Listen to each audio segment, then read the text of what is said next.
Okay, so today we're going to review monthly expenses for the first 8 days of 3 different months. So let's go ahead and get started. If this will tap, come on. Oh, whoops.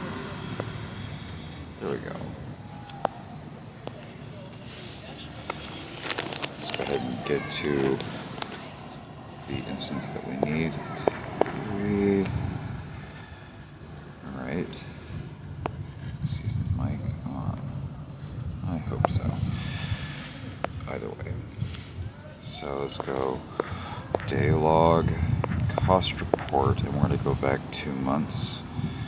So no, we don't want to graph it this time around. We're going to start with 4/1/25 to 4/8/25.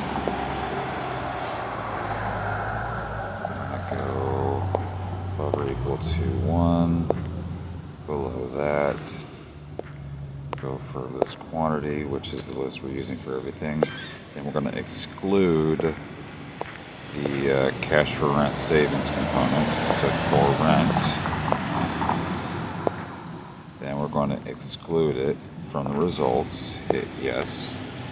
Alright, so this here is total expenses for the first 8 days of January, February, March, April. For the first 8 days of April, let's go on ahead and let's move on to the next month. So cost report, no, 5/1/25, 5/8/25. Above or equal to 1, below this quantity, again excluding for rent,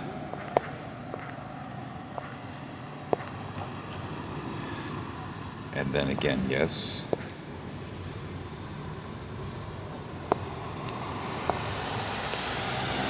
and here is our expenses for the first 8 days of May. So now let's move on to the final month, this month. Cost report, no, from date 6/1/25. You actually don't have to use a dot. As long as it's the same character as the delimiter, you could use any other character. So, to date 6/8/25. We'll give you a date as well. Go over here. We'll go for our index, which if you wanted to, you could also do 1 plus 7 for that index, which would be, no, apparently not. Either way. Let's just go backwards and do this again. I'm taking the bus, but thank you.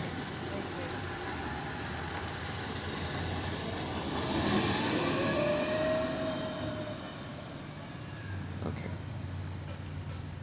That was painful. Okay, we're going to start this over. Cost report. No. Again, back to what I was saying.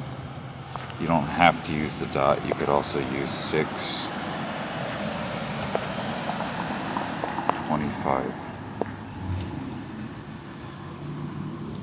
to 6/8/25. Just has to be the same character. Apparently there's a difference that I did not test. Oh well, I'm gonna have to go back to my source code. Now, today, 1, 2, 8.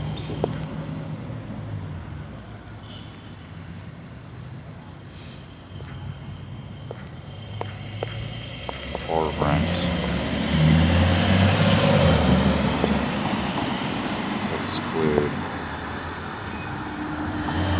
have our expenses for the first 8 days of this month. Anyways, that's just reviewing monthly expenses from this perspective. Enjoy.